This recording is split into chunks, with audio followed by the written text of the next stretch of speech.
ایک خاموش اور بکھری ہوئی تجربہ گاہ میں البرٹ آئنسٹائن ایک بلیک بورڈ کے سامنے کھڑا تھا جس پر پیچیدہ مساوات لکھی تھی۔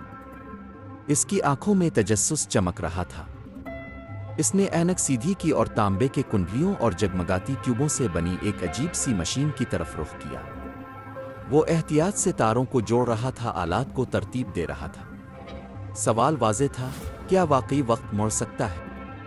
جب اس نے تجربہ شروع کیا تو ایک آلے سے ہلکی سی گونج الفاٹے۔